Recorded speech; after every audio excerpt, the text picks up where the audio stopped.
안녕하십니까. 중학수학 플랜 B 저자 이형욱입니다. 오늘 강의는 최소 공배수에 대한 내용입니다. 여러분, 혹시 정치에 관심이 있으신가요? 초등학생 때 장래 희망을 대통령이라고 말하는 학생들이 여럿 있었습니다. 정치에 대해 잘은 모르지만 우리나라에서 가장 높은 직위를 가진 사람이 바로 대통령이라는 사실은 대부분의 초등학생들도 알고 있기 때문이죠. 혹시 여러분은 대통령 선거와 국회의원 선거가 몇 년마다 치러지는지 알고 계신가요? 잘 모르신다고요? 그럴 수도 있습니다. 대한민국 대통령 선거는 5년마다 치러지고 국회의원 선거는 4년마다 치러집니다. 여기서 퀴즈입니다. 2012년에 대통령 선거와 국회의원 선거가 같은 해에 치러졌습니다. 그렇다면 2012년 이후 다시 대통령 선거와 국회의원 선거가 같은 해에 치러지는 가장 빠른 연도는 언제일까요? 갑자기 정치와 수학이 결합되니까 상당히 당황스럽다고요? 일단 2012년 이후 대통령 선거와 국회의원 선거가 시행되는 연도를 찾아보면 다음과 같습니다. 보는 바와 같이 2012년 이후 대통령 선거가 시행되는 연도는 5년 주기로 2017년, 2022년, 2027년 이런 식으로 나갑니다. 그리고 2012년 이후 국회의원 선거가 시행되는 연도는 4년 주기로 2016년, 2020년, 2024년 이런 식으로 나갑니다. 그렇습니다. 2012년에 대통령 선거와 국회의원 선거가 같은 해에 치러졌다면 다시 한번 같은 해에 치러질 가장 빠른 연도는 바로 2032년이 될 것입니다.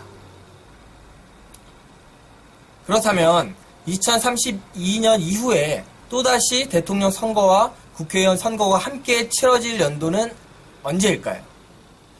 이번에도 대통령 선거와 국회의원 선거가 시행되는 연도를 하나씩 나열해야 할까요? 그렇지 않습니다. 여기서 우리는 어떤 수학 개념만 잘 적용하면 그 답을 쉽게 찾을 수가 있습니다. 과연 그것이 무엇일까요? 힌트를 드리자면 대통령 선거와 국회의원 선거의 주기는 각각 5년과 4년입니다. 즉 대통령 선거는 2012년 이후로 5년 후, 10년 후, 15년 후, 20년 후에 치러지고 국회의원 선거는 2012년 이후, 4년 후, 8년 후, 12년 후, 16년 후, 20년 후에 치러집니다. 감이 오시나요? 그렇습니다. 대통령 선거와 국회의원 선거가 동시에 일어나는 해를 찾기 위해서는 4와 5의 공배수를 찾아야 합니다. 즉 2032년 이후에 또다시 대통령 선거와 국회의원 선거가 함께 치러질 연도는 처음 함께 치러졌던 연도 2012년에 40년을 더한 2052년입니다. 그 다음에는 2012년에 60년을 더한 2072년이 됩니다. 여기서 잠깐 4와 5의 공배수 20, 40, 60을 유심히 살펴보면 뭔가 떠오르는 게 있지 않을까요? 그렇습니다. 바로 4와 5의 공배수 20, 40, 60은 모두 20의 배수입니다. 여기서 우리는 공배수 중 가장 작은 숫자인 20이라는 숫자가 다른 공배수보다 좀 더 의미 있는 숫자라는 것을 알 수가 있습니다. 왜냐하면 20의 배수가 바로 4와 5의 공배수이기 때문이죠. 즉, 두 수의 공배수를 모두 구하기 위해서는 두 수의 공배수 중 가장 작은 공배수를 구한 후 그 수의 배수를 구하면 쉽게 해결된다는 뜻입니다. 여러분, 두 수의 공배수 중 가장 작은 수를 최소 공배수라고 말한다는 거 다들 알고 계시죠? 최소 공배수의 정의를 살펴보면 다음과 같습니다. 한번 읽어볼까요? 두 수의 공통된 배수를 공배수라고 말하며 공배수 중 가장 작은 숫자를 최소 공배수라고 합니다. 그럼 두 수 12와 18의 최소 공배수를 함께 구해보도록 하겠습니다. 먼저 두 수의 공배수를 하나씩 구해봐야겠죠? 보는 바와 같이 두수 12와 18의 공배수는 36, 72이며 최소 공배수는 36이 됩니다. 쉽죠? 그럼 앞서 최대 공약수를 구할 때와 마찬가지로 두수 12와 18의 최소 공배수를 구하는 일반적인 방법에 대해 알아보는 시간을 갖도록 하겠습니다. 초등학교 때 배운 기억을 더듬어 보면서 다음 내용을 천천히 읽어보시기 바랍니다. 일단 두수를 공통 소인수 2와 3으로 나눕니다. 보다시피 도출된 몫이 2와 3, 즉 서로 소가 되었으므로 더 이상 나누어지지 않습니다. 그렇죠? 이제 나눈 소인수 2와 3, 그리고 최종적으로 도출된 목 2와 3을 모두 곱합니다. 즉 36이 바로 두수 12와 18의 최소 공배수가 된다는 뜻이죠. 이해되시죠? 한 문제 더 풀어볼까요? 세수 15, 35, 25의 최소 공배수를 구해보도록 하겠습니다. 일단 세수를 공통 소인수 5로 나누어야겠죠? 보아하니 나눈 목 3, 7, 5가 서로 소입니다. 따라서 나눈 공통 소인수 5와 도출된 목 3, 7, 5를 모두 곱합니다. 즉 525가 바로 세수의 최소 공배수가 된다는 뜻입니다. 여기서 숫자 5가 중복되었다고 해서 5를 한 번만 곱하면 절대 안 됩니다. 아셨죠? 이번엔 소인수 분해꼴로 표현된 숫자에 대한 최소 공배수를 구해보도록 하겠습니다. 그렇습니다. 소인수 분해꼴로 표현되었을 경우에는 두수를 공통 소인수로 굳이 나눌 필요가 없습니다. 왜냐하면 두 곱셈식을 잘 살펴보면 공통 소인수를 금방 찾을 수 있으니까요. 이 경우 공통적으로 표현된 두수의 소인수 곱셈식의 값과 그 외의 곱셈식의 값을 모두 곱하여 얻은 결과값이 바로 최소 공배수가 됩니다. 더불어 2번에서 보는 바와 같이 거듭제곱 꼴로 표현되어 있을 경우 지수가 크거나 같은 수를 모두 선택하여 곱하면 그 수가 바로 최소 공배수가 됩니다. 조금 어렵나요? 잠시 시간을 드릴 테니 화면을 보면서 최소 공배수를 구하는 방법을 각자 머릿속으로 정리해 보시기 바랍니다.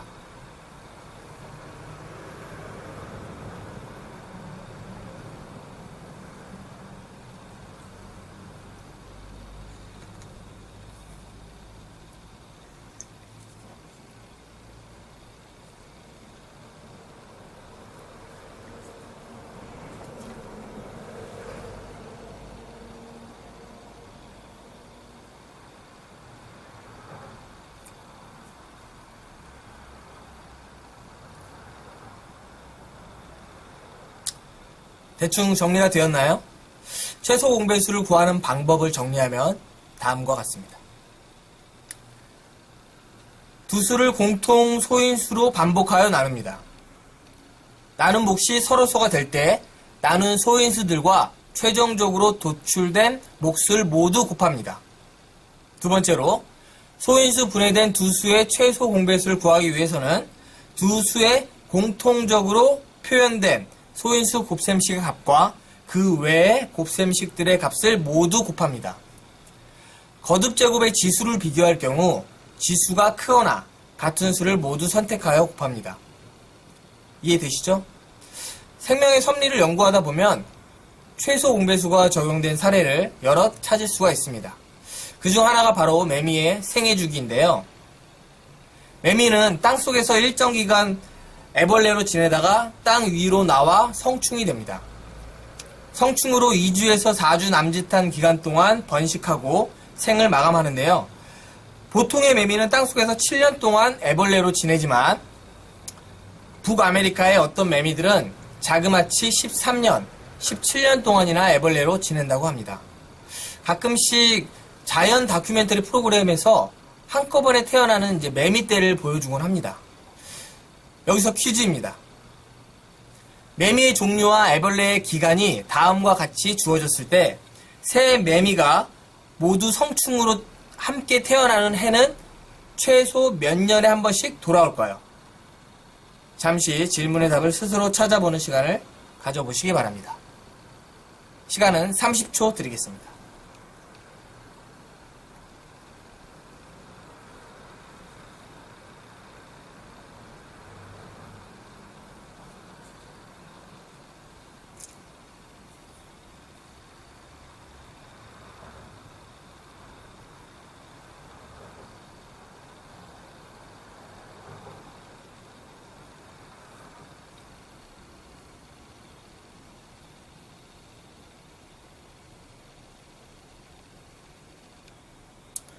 조금 어렵나요? 먼저 이 문제를 풀기 위해 우리가 알아야 하는 개념은 무엇일까요? 일단 새 매미가 성충으로 함께 태어난다는 말에서 함께와 관련된 수학 용어가 무엇인지 생각해 봐야 합니다. 그렇죠? 세 글자인데 뭔가 감이 오시나요? 맞습니다. 바로 공배수입니다. 그리고 문제에서 드러난 최소라는 단어를 보면 아마 최소 공배수라는 수학 용어가 떠오를 것입니다. 이제 배수, 공배수, 그리고 최소 공배수의 정의를 함께 떠올려 볼까요? 두 수의 공통된 배수를 공배수, 공배수 중 가장 작은 수를 최소 공배수라고 합니다. 도출된 개념을 이용하여 이제 문제 해결 방법에 대해 간단히 말해보는 시간을 갖도록 하겠습니다. 매미 ABC의 생애 주기가 각각 7년, 13년, 17년이므로 함께 태어나는 연도는 바로 세수 7, 13, 17의 공배수가 됨을 쉽게 알 수 있습니다.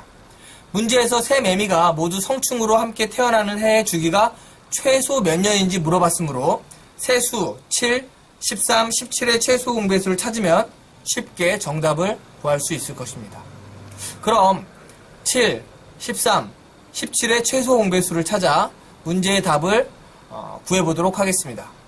참고로 세수 7, 13, 17은 공통인 소인수가 없는 서로소의 관계를 갖는 자연수이면서 동시에 소수입니다.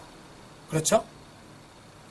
즉 주어진 세수 7, 13, 17의 최소 공배수를 구하기 위해서는 세수를 모두 곱해야 합니다. 세수가 서로소이므로 공통소인수가 1뿐이기 때문이죠. 즉 보는 바와 같이 7, 13, 17의 최소 공배수는 1547입니다. 이해가 되시나요? 생애 주기가 7년, 13년, 17년의 매미 ABC가 함께 태어나 성충으로 자라는 해는 1547년마다 한 번씩 돌아오게 되는 셈입니다. 매미의 생애 주기가 이렇게 진화한 이유는 아마도 동족끼리 함께 태어나면은 먹이가 부족해서 제대로 번식을 할 수 없기 때문일 것입니다. 생명 현상에서도 이렇게 수학 개념이 적용될 줄은 꿈에도 몰랐죠? 아니 생애 주기 7년, 13년, 17년의 최소 공배수를 구하면 금방 답이 나올 텐데 왜 한 문제에 대해서 이렇게 장황하게 설명이 많냐고요? 만약 이렇게 생각했다면 여러분은 여태까지 수학을 대충대충 공부한 것입니다. 이는 잘못된 수학 공부법입니다. 지금은 최소 공배수를 배우는 과정이므로 그냥 눈에 보이는 숫자 7, 13, 17만 보고 최소 공배수 문제구나 라고 쉽게 판단할 수도 있습니다. 하지만 한두 달 뒤에 있을 시험에서도 그럴까요? 절대 그럴 수 없을 것입니다. 즉 평소 응용 문제를 풀 때 주어진 내용을 한 줄 한 줄 천천히 따져본 후 이것이 최대 공약수 문제인지 최소 공배수 문제인지 아니면 소인수 분해를 이용한 문제인지 등을 논리적으로 확인을 해야 합니다. 앞으로 여러분들은 수많은 응용 문제를 다룰 것입니다. 만약 그때도 단편적인 내용이나 숫자만 보고 답을 찾으려고만 한다면 절대 수포자의 길을 피할 수 없을 것입니다. 조금 귀찮더라도 주어진 내용을 한 줄 한 줄 확인하면서 논리적으로 수학 개념을 도출한 후 문제를 풀어나가길 바랍니다. 아셨죠? 우리나라 전통에서도 최소 공배수의 개념을 찾아볼 수가 있습니다. 바로 10간과 12지인데요.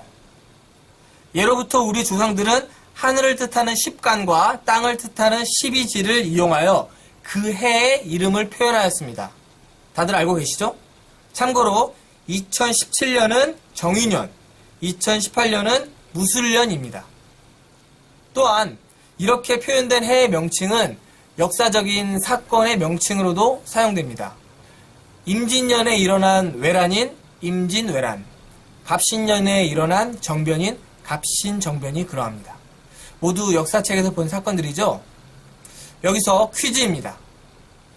2015년이 을미년일 때 바로 다음에 돌아오는 을미년은 언제일까요? 잠시 질문의 답을 스스로 찾아보는 시간을 가져보시기 바랍니다.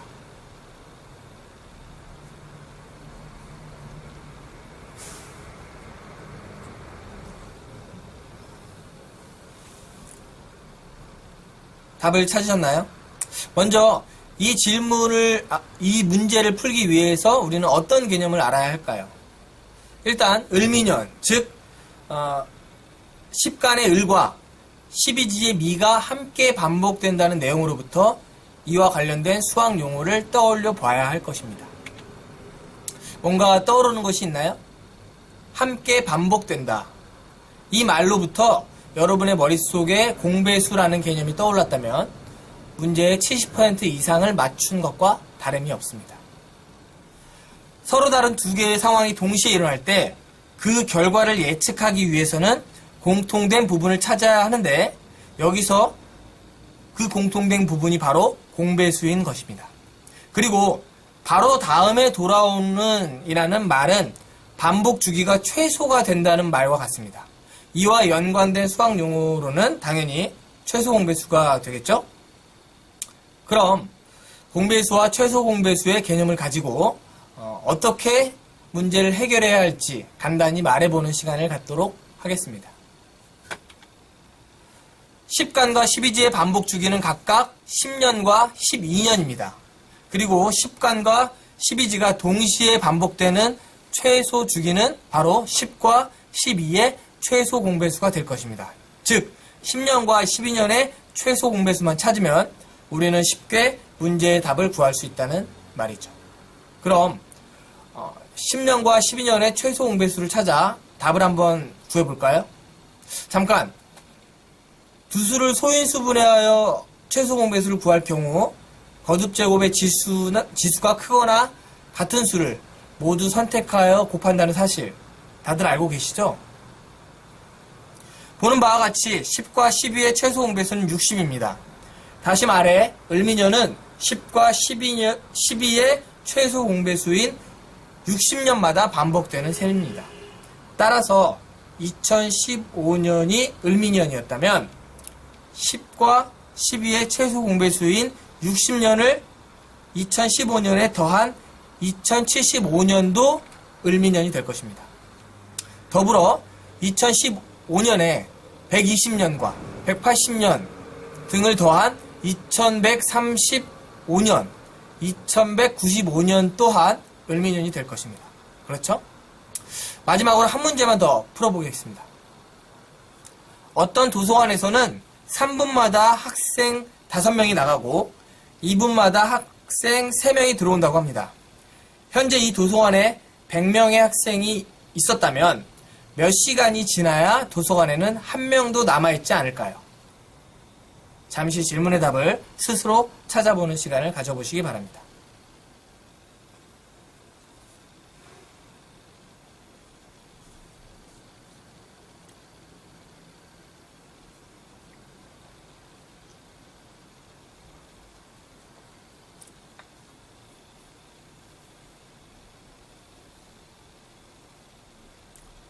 조금 어렵나요? 우선 이 문제를 풀기 위해 우리는 어떤 개념을 알아야 할지 생각을 해봐야 할 것입니다. 서로 다른 두 개의 상황이 동시에 일어날 때 그 결과를 예측하기 위해서는 공통된 부분을 찾아야 합니다. 여기서 3분과 2분의 공통된 시간과 관련된 개념은 바로 공배수입니다. 그리고 공통된 시간 중 가장 짧은 시간과 관련된 개념은 최소 공배수가 될 것입니다. 이제 공배수와 최소 공배수의 개념을 가지고 어떻게 문제를 해결해야 할지 간단히 설명해보는 시간을 갖도록 하겠습니다. 나가는 학생 수는 3분 주기로 5명이며 들어오는 학생 수는 2분 주기로 3명입니다. 2분과 3분의 최소 공배수는 6분이므로, 즉 6분마다 변동된 인원수를 찾으면 우리는 쉽게 문제의 답을 구할 수 있을 것입니다. 이해되시죠? 이제 문제의 답을 한번 찾아볼까요? 보는 바와 같이 3과 2의 최소 공배수는 6입니다. 3분마다 5명이 나간다고 했으므로 6분 동안 나간 인원수는 10명입니다. 2분마다 3명이 들어온다고 했으므로 6분 동안 들어오는 인원수는 9명입니다. 즉 6분 동안 도서관에서는 1명이 나가게 되는 셈이죠. 그렇죠? 현재 도서관에 있는 학생이 몇 명이라고 했죠? 그렇습니다. 100명입니다.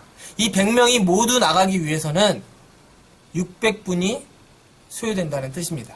즉 10시간이 지나야 도서관에는 1명도 남아있지 않게 됩니다. 이렇게 최소 공배수의 개념은 실생활에서 흔하게 활용되고 있습니다. 만약 시간이 허락된다면 최소 공배수와 관련된 응용 문제를 직접 출제하여 친구들과 함께 풀어보시기 바랍니다. 그럼 최소 공배수와 최소 공배수를 구하는 방법에 대한 숨은 의미를 천천히 생각해보는 시간을 갖도록 하겠습니다. 그렇습니다. 최소 공배수는 어떤 2개 이상의 값에 대하여 최소한의 공통적인 크기만큼의 간격으로 커질 수 있는 방법을 제시해 줍니다. 예를 들어 3년마다 개최되는 A 대회와 4년마다 개최되는 B 대회가 있다고 합시다. 만약 2015년에 두 대회가 모두 개최되었다면 두 대회가 같은 해에 치러질 첫 번째 연도는 2015년에 3과 4의 최소 공배수인 12를 더한 2027년이 된다는 뜻입니다. 더불어 최소 공배수의 배수는 두 수의 공배수와 같습니다. 즉, 두 수의 최소 공배수만 찾으면 두 수의 공배수를 쉽게 구할 수 있다는 뜻입니다. 예를 들어 3과 4의 최소 공배수가 12이므로 3과 4의 공배수는 12의 배수 12, 24, 36 등이 된다는 뜻입니다. 또한 어떤 두 수의 최소 공배수를 구하는 방법이 존재하므로 그 방법을 그대로 적용하면 언제든지 두 수의 최소 공배수를 구할 수 있습니다. 이 사실 반드시 기억하시기 바랍니다. 더불어 매미의 생애 주기에서도 살펴보았듯이 어떤 2개 이상의 숫자가 모두 서로 소일 경우 이 숫자를 모두 곱한 값이 바로 최소 공배수가 된다는 사실도 함께 기억하시기 바랍니다. 다시 말해서 서로 소의 개념으로부터 어떤 수의 최소 공배수를 쉽게 구할 수도 있다는 사실 꼭 명심하시기 바랍니다. 이제 강의를 마칠 시간이네요. 엔딩 화면으로 오늘 배웠던 개념을 보여드리도록 하겠습니다. 각자 스스로 정리하는 시간을 가져보시기 바랍니다. 감사합니다.